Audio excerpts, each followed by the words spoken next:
We're looking at this whole series called Surviving the Season, just in case you hadn't noticed, Christmas is on just around the corner. And with billions of people in the world, someone should be able to figure out a system where no one is lonely. You'd think somebody would have fixed that by now, really, wouldn't you? So what would you suggest? With billions of people in the world, someone should be able to figure out a system where no one is lonely. Answers on a postcard. Now that was a question asked to a group of children in a children's textbook trying to highlight difficult world issues like global warming, addiction and loneliness. Little Kate, aged 8, said this was her answer. People should find lonely people and ask their name and address. Well, don't do that, obviously, because that's GDPR and all of that stuff and safeguarding and all that. But she said people should find lonely people, ask their name and address, then ask people who aren't lonely their name and address. When you have an even amount of each, assign lonely people and not lonely people together in the newspaper. Well, that sounds very easy, doesn't it? But not quite. It's children, isn't it? It's lovely. Matthew, aged 8. We could get people a pet, or a husband, or a wife, and take them places. There we are. Max, aged 9. His answer was this: make food that talks to you when you eat. I mean, I don't think you get a chance to get a word in personally for me. For instance, it would say, how are you doing? And what happened to you today? How lovely is that? What a great out-of-the-box idea. With billions of people in the world, someone should be able to figure out a system where no one is lonely. What do you suggest? You see, for centuries, some of the most smart people in the world have devoted themselves to answering this one solitary question. John Lennon asked the same question, didn't he? The Beatles in the 60s. All the lonely people, where do they all come from? All the lonely people, where do they all belong? Poignant words. In any group of people amongst us today, many of us will probably be sitting here with some sort of recognition that you're in pain. And as real and as valid as that pain is, I have a feeling there is no pain like the pain of loneliness. It kind of triggers off all sorts of other pains, to be honest. It could be the pain of living alone. It could be linked to a sense of failure. It could be a difficulty to just relate to people that we may have. It may be a breakup, it may be a friendship lost or rejection that can fuel our loneliness. I'm going to just put a few things up on the screen. You might just want to have a quick look through that list about some different symptoms, if you like, of loneliness. But basically, you don't have to be the man on the moon to feel lonely. Okay, just so you know, I don't believe there's a man on the moon, but you know what I'm saying. There's a newspaper columnist, and she bravely confessed. She says, I am lonely. I am lonely, she wrote in her column in the paper. This loneliness, she says, saddens me. How did it happen that I could be 42 years old and not have enough friends? She asked her husband, is there something wrong with me? She wondered if people were just too busy or just too busy to have friends. It seemed like every other woman had their quota of friendships full up, and she wondered if there were women out there who simply didn't realise how lonely they truly were. It's easy, isn't it, to fill up a day with work, but it's not enough. And so she finished her column that day by admitting an affinity with the ugly duckling, you know, in the kids' story, the Hans Christian Andersen's children's book, and the bird that kind of goes flying from place to place looking for creatures to belong with. And she said this: he eventually finds them. I hope I do too. Now, people stopped her at work that week, in the supermarket, at her daughter's school, at her husband's school, at her daughter's school. You too, they said. I thought I was the only one. Do you know, 7 times her normal amount of letters and emails poured in from housewives and company directors alike, all echoing the same theme. Why do I feel so lonely? Why is it so hard to make friends? Folks, I don't think it follows that if you're single in church today, you should be lonely. All right? I don't think that follows. Most single people I've known over the years have a far greater social life than many married couples, to be brutally frank with you. You see, solitary is not the same as lonely. We can be lonely in a crowd, can't we? You may feel quite lonely even in church today. You may have come in on your own today. You're really welcome, and we hope that you don't go away feeling the same as when you walked in. But solitary is not the same as lonely. We can feel lonely in a crowd. We can feel lonely at the works Christmas do. We can feel lonely when we're piled in around the Christmas dinner table with all the Peter Kay emergency chairs. With all the relatives that we're not sure who they are anymore. We haven't seen them since last Christmas. We're amazed they're still alive, etc., etc.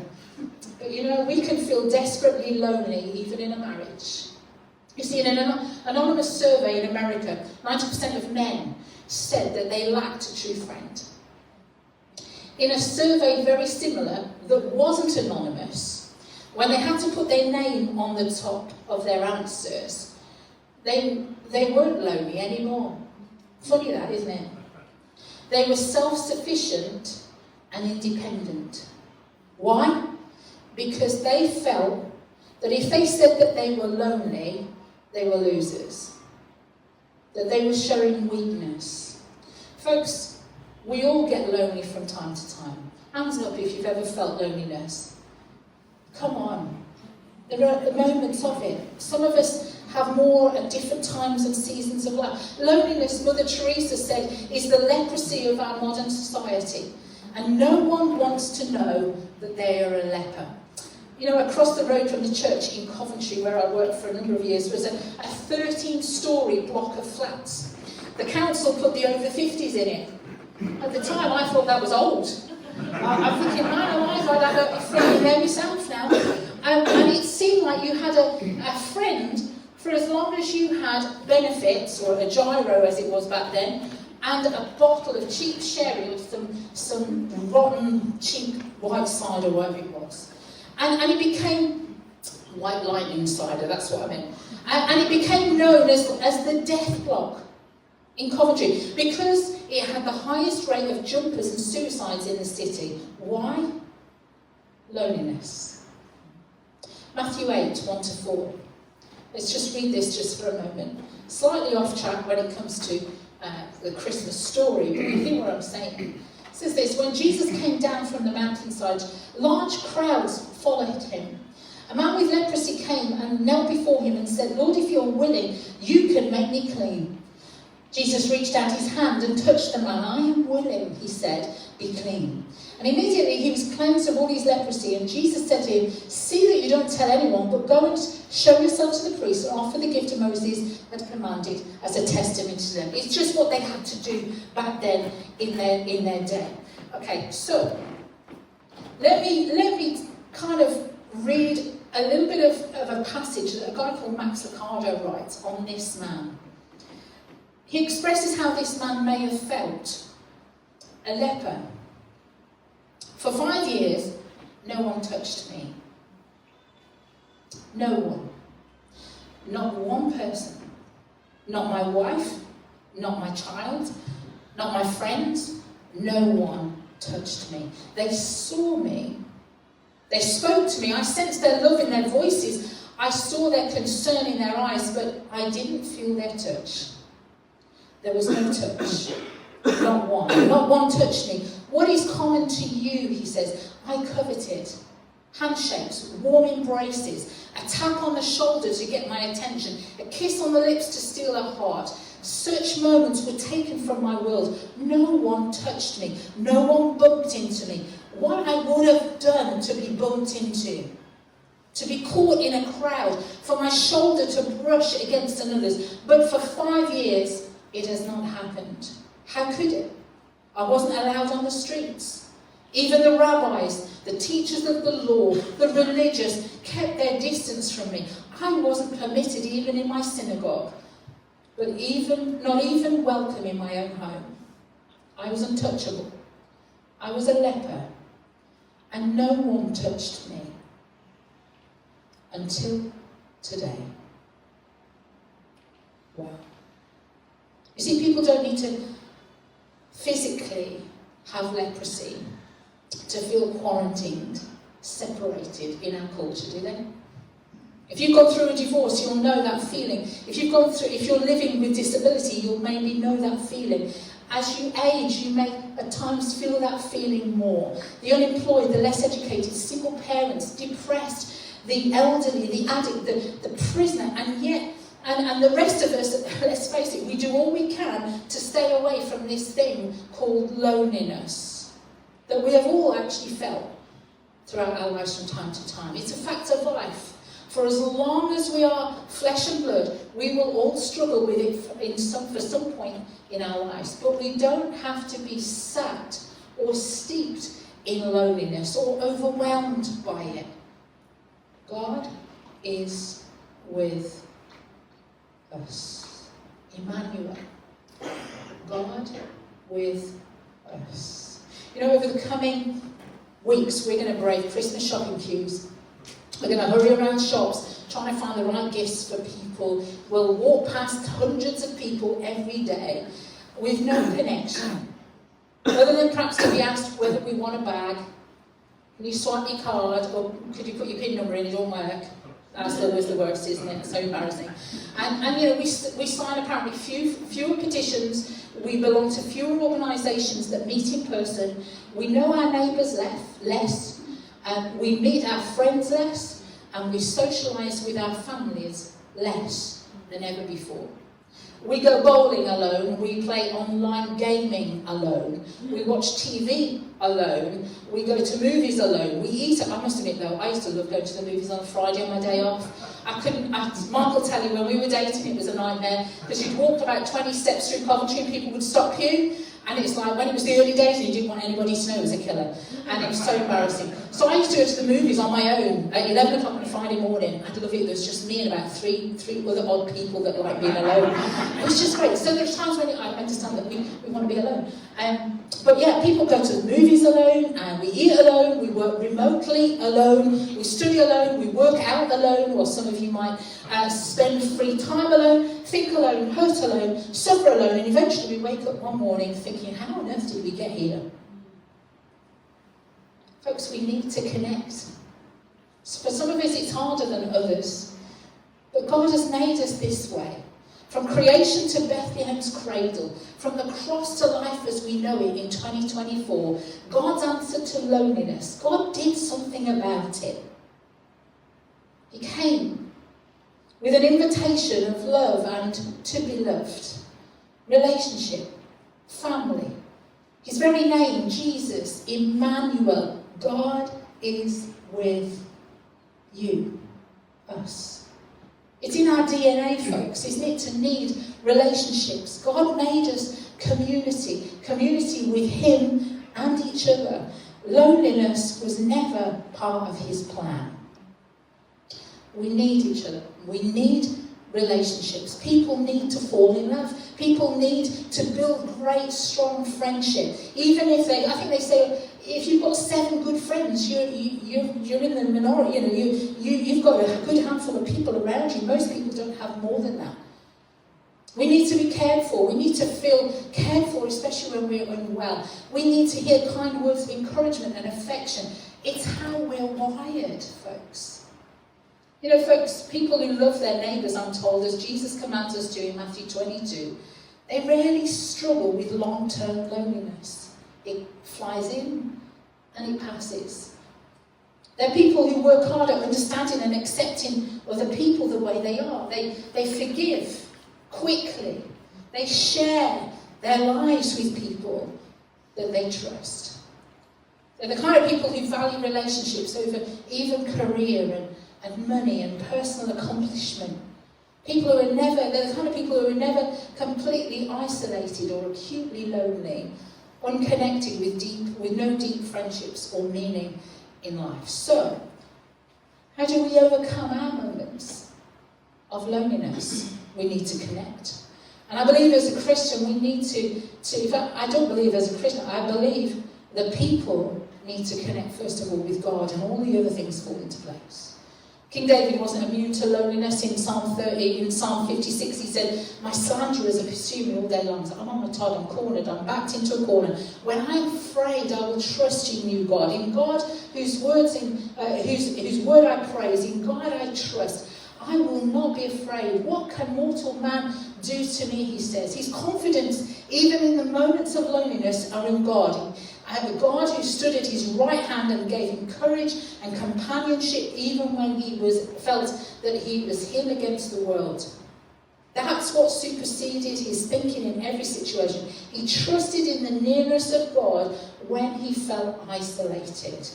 Folks, there is something about praising God even through times of loneliness. Run to worship, don't run from it. Run to your church family, don't run from it. I've been there, I know what it's like. When I feel low, when I feel lonely, I feel like the world's good. The last thing I want to do is stand next to you lot. Now, you don't need to get offended by that, but that's the natural default, isn't it? We run away from church. We run away from this. I can tell you this much, folks, in those moments, get to this place and worship and surrender again. Folks, I really do believe that whilst God doesn't want us to feel lonely, he has often used those moments in my life to bring a real fresh awareness of how much I need him. And I have to admit, he uses those moments to make me realise that I've either run ahead of him or run away from him. Sometimes we can run ahead of God and get all emotional, and we can all run ahead on our own strength and make our own plans, and we almost get ahead of God's schedule, if you like, for our lives, for our relationships, our careers. We try and make things happen, try and make friendships or relationships fit that he never intended for us. And instead he encourages us to wait on him and let him strengthen us again. Sometimes, we can feel lonely, and it can be an indication that we've moved away from God. Now, I know God has not moved. He's closer than ever. He can't be more close or further away from you. He's everywhere. He's always close. But it feels like there can be a distance sometimes, and we need to remind ourselves that God is still our refuge and strength and ever-present help in times of trouble. And your trouble today could be quite easily loneliness. Like many of you, I've got a phone book full of names. Contacts. This time of year, I go through the contacts and I start thinking I ought to buy some Christmas cards. Anybody else? I have to say I don't do it every year. Don't do it every year, so please don't get offended at that if you don't get a card from me personally. And I can realise as I'm looking through this list of names that we haven't been in touch since the last Christmas card. We can have such full lives, full phone books, and still feel lonely. I don't think there's ever been a single person on their deathbed who's ever regretted not spending more time at work or in the office. They're more likely to have bitter regrets about not being at home with their family, not connecting with people more between the Christmas cards. See, even in that, may that be a prompt to you when it comes to the people you send your cards to, or you send your email or your newsletter to. Maybe there are times throughout the year that we need to connect as well. God is with us. We need to connect. At some point or another, we come to a point, as hard work and as horrible as us people can be at times, right? We need people.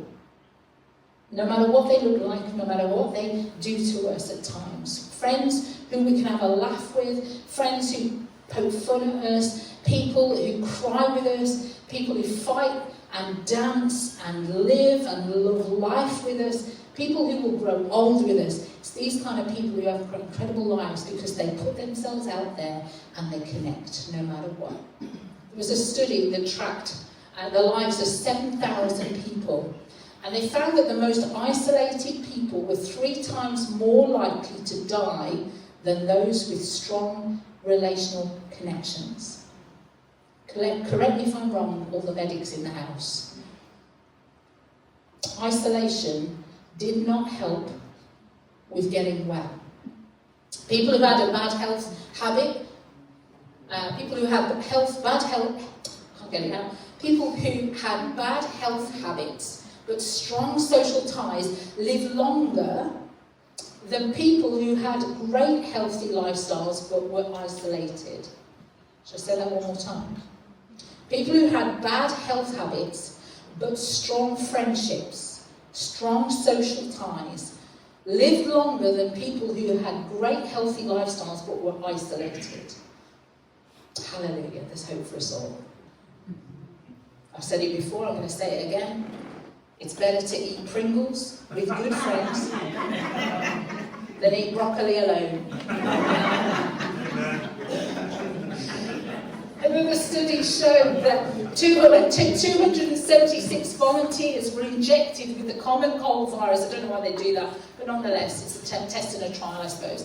Another study showed that 276 volunteers were injected with the common cold virus. And the people with strong emotional connections, guess what? They did 4 times better at fighting off the infection than people who were more isolated. Listen to this, folks, no word of a lie. They even produced less mucus. In other words, unfriendly people are snottier than friendly people. You see?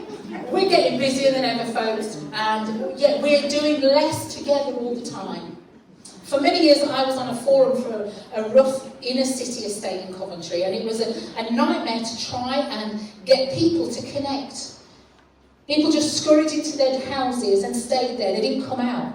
And it was really difficult for them to get them to join anything. The less community activity, the less we do together leads to things like more crime, lower education performance, and more people suffering from things like depression. We need to do this together, folks. Feeling isolated is strange, despondent because we lack connection is a terrible place to live life. I worked in the prison. I'm never sure where it is, over there. And in the late 90s. The ultimate punishment dished out to the prisoners was solitary confinement. And every Thursday morning when I was part-time chaplain for 1 day a week, on a Thursday morning, I'd have to go down into the block and knock on, well, I didn't knock on, I wasn't that gentle with them. I opened the door and I'd have to say a few words and just see if the prisoner on solitary confinement was okay. I had to visit them in the morning. They had to be seen at the time by a doctor, a governor and a chaplain every day. Other than the guards, that was the only contact, the only conversation they got all day. For days on end. Punishment. Jesus felt moments of acute loneliness. Matthew 26 tells us that Peter denied their friendship. And once again, Jesus is left alone and isolated. Sometimes loneliness can suggest to us that we're lacking perhaps good Christian friendships and fellowship. The writer of Hebrews says, come on, let's work out ways where we can encourage each other. Let's not give up meeting together as some are in the habit of doing. Folks, when we're busy, workaholics, shopaholics, Christmasaholics, and all of the other holics, we can forget the real essence of what not only Christmas is about, but also what life itself is all about. We need to connect. You know, it's possible to choose to live the Christian life alone. I know Christians that think they can do it on their own. They can't. So many people over the years have chosen to leave Christian fellowship because of feeling of bitterness or misunderstandings and resentment that goes undealt with. And some of the loneliest people in the world are the ones who are afraid of giving to others. Folks, nothing works better to combat the feeling of loneliness than to offer some help to someone else. Is this too hard? I'm a teaching rocket science today. I'm not, but do we do it? No, we don't. More often than we don't. Offer some help. Encourage someone else. Meet someone for a coffee in town. Ask them around for a coffee. You could meet in here and have a coffee with somebody. You know, it won't cost you half as much. In fact, it probably cost you nothing. Listening to someone else's hurts and problems is an amazing antidote to your own loneliness. Serving others can put your own problems into the right perspective. Have you found that? if you feel alone at home, if you struggle to get out as much, chances are there are people who can get out. Have you noticed that? People who can get out, but they have nowhere particular to go. No one visited lately. You know, I often have people say, nobody visits me, and the pastor's never visited me. Bless you. You've done well to avoid that one. There's a new one, folks. Here's a new one. Why not try inviting them? Have you thought about that one? Maybe you do all these things, but just a few throwaways. Look, why not invite someone around? Maybe God's new gift to you this season is hospitality. Fight loneliness. Fill your home with people. Invite them around for a lunch or a cup of tea. Not so that you can have a moan or a gossip, because they'll never come back again. Listen to them, love them, pray for them, input their lives to God's glory. And if you can't get rid of them, say, how can I pray with you before you go? It's every pastor's trick. So if you hear me say that, I've had enough of you now. Off you pop.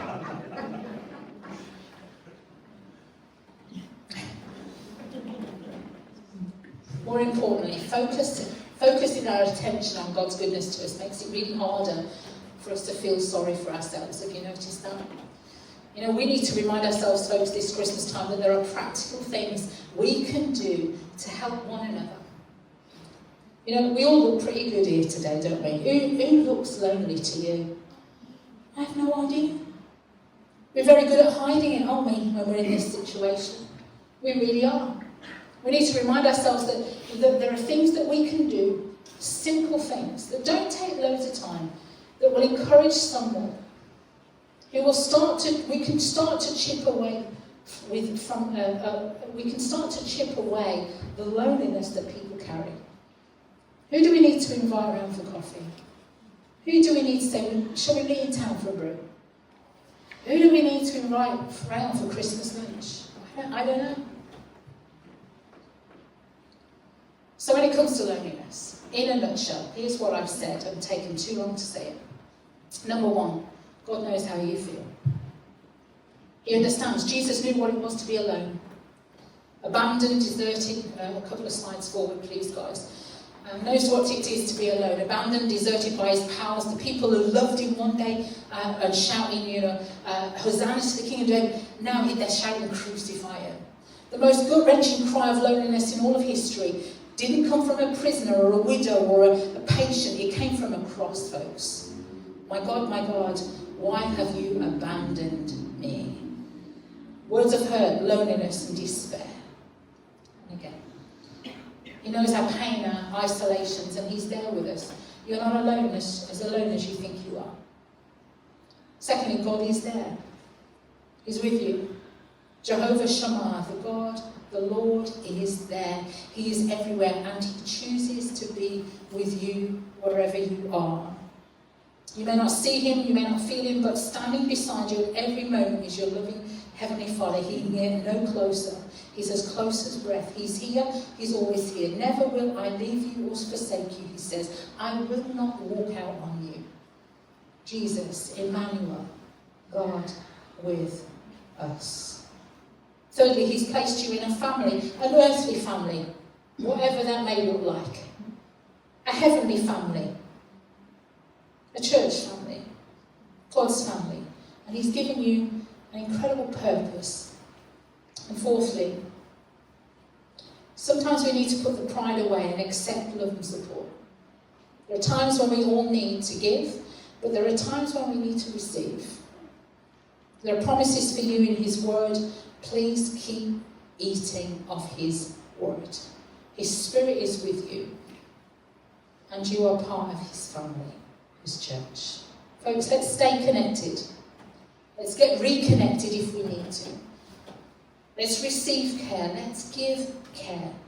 Let's help dispel the loneliness.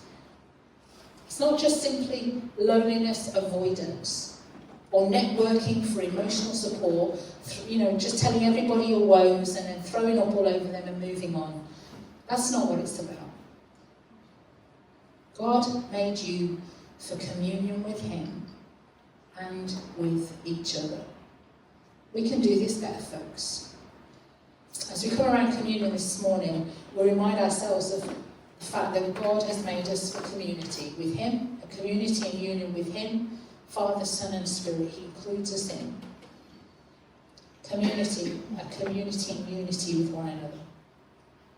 I pray that as we take communion this morning, that we realise afresh that he sees us and he knows us and he's with us. But I pray that you would invite the Holy Spirit over the coming days to open your eyes so that you would see people differently. People who don't look lonely, people who seem to be in a crowd of people all the time, can often just be as lonely as anyone else. And I pray that you would begin to see what Jesus sees. Let's bow our heads, shall we? If you're serving today, perhaps you'll come forward and help me with communion.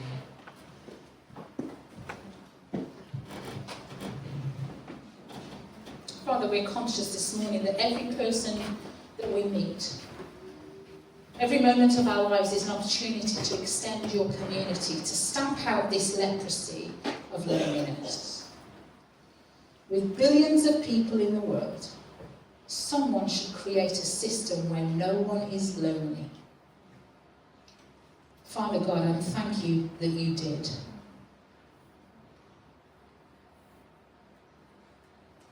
I wonder if you just need to think about friends and family, neighbours at the moment, people in church today, people who aren't in church today. That God would just nudge you about them, maybe just a phone call.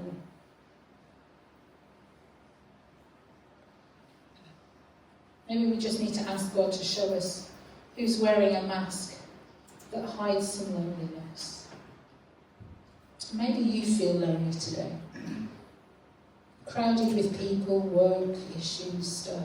Folks, there's a sense in our home, I'm never on my own, you know? Just a bit of time would be nice some weeks. But in amongst the crowd and the busyness, know that God is with you.